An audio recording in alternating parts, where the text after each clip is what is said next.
Hello and welcome. I'm your host Elizibar, and you have joined me for a late night comic review. Because at what point in the day would you read a comic book about Mark Hamill and Jack in the Box? After playing 3 hours of Phasmophobia, that's when you review this comic book. Which that Phasmo stream was totally crazy. Six and I, we totally rocked it, man. We did a Nightmare, and we got the Ghost in like 6 minutes. We did the Asylum twice in a row. Like it was wild. It was wild. But that's not what we're here to talk about. We're here to talk about Mark Hamill working the drive-through at Jack in the Box. Look at that. Those distant childhood memories. And I gotta say it. This was more fun than a promotional product should be. I mean, they basically shipped me a little promo flyer, and I had a lot of fun reading it. I smiled, I chuckled. Uh, you start off, and you're already presented with like some crazy stuff. Now, if I remember right, this mascot wasn't a thing for Jack in the Box until like the late 80s, and I'm not going to go into why. If you want to know about that, go look at Wikipedia. Here we are, a little Jack in the Box in Hollywood, 1970. Now hiring. Wow, even for the 70s, you got an iconic haircut. I mean, he's got that Mark Hamill look, right? I see you're hiring. Got any fast food experience? And this was like the first thing that made me laugh. I eat here 3 times a week. So what happens? You're hired. I liked it. I liked it. And then we go through like the training regimen, how to use the broom, how to assemble the hamburgers, how to crimp the bag to keep the heat in, I guess. And then here he is, blindfolded. This is like out of Star Wars, Burger assembled. Done. Mark Hamill, Employee of the Month.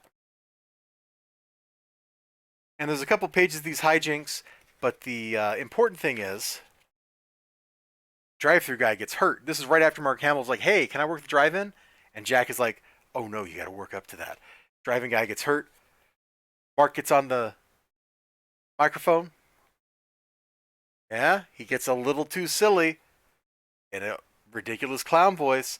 And Jack goes and checks on him, and he catches him being a clown. And the next thing we know, booyah.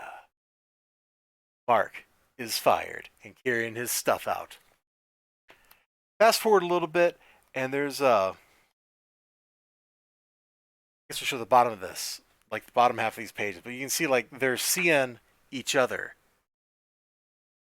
all over the place, back and forth. It's a very abbreviated like story of people who maybe love isn't the right word, but it's an abbreviated story of like two people who connected at like a deep level and they had a falling out and they want to get back together, but neither of them, can swallow their pride long enough to actually get back together and make that happen. There's some good bits in here where he's like, yeah, Jack is like, I brought the world mini tacos and something else, and I'm getting ready to bring back the spicy chicken strips, which I can attest were all right. When I was in Texas for Bell County Comic Con, I ate a Jack in the Box for like the first time in 25 years, 27 years, something like that. Like it was last time I ate at one, it was in Hawaii, and it wasn't very good. But I ate at that.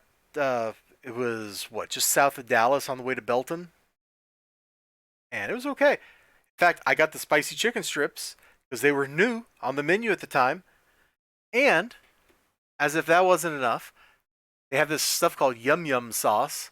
No, I'm sorry, yum yum sauce would be like, yeah, I know what yum. No, it was good sauce. That's what it was, and they had like spicy good sauce. So I put the spicy chicken strips in the spicy good sauce, and you know what? That was not bad. So this is just a very silly little thing. It was free. You can kind of see, a little bit damaged in shipping. Book's not in the best of shape because they just shipped it in an envelope. It wasn't bagged and boarded. It wasn't like protected inside of a Gemini. And frankly, they're shipping out like a promo mailer. I am honestly lucky that this was shipped better than Stealing Solo was.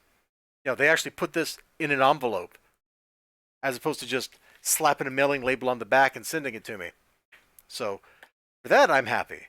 I wish it had gotten here in better shape. I really do. But that's okay.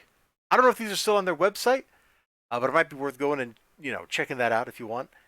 Like I said, it's a short little comic about nothing, trying to sell me chicken strips, which it didn't need to because I've already had the chicken strips, and I got a couple laughs out of it. It's actually pretty well constructed for what it is, much to my surprise. Kind of like those tie-in X-Men comics that you get at like Pizza Hut and stuff in the 90s. They were better than they had any right to be. All right, that's it. That's the return of Mark Hamill, #1 from Jack in the Box. What a ridiculous thing, but that's why we had to do it as a late night comic book review when I'm tired, and who knows if I'm even comprehensible. I could be slurring all my words and making no sense, and that's half the fun. Bye bye.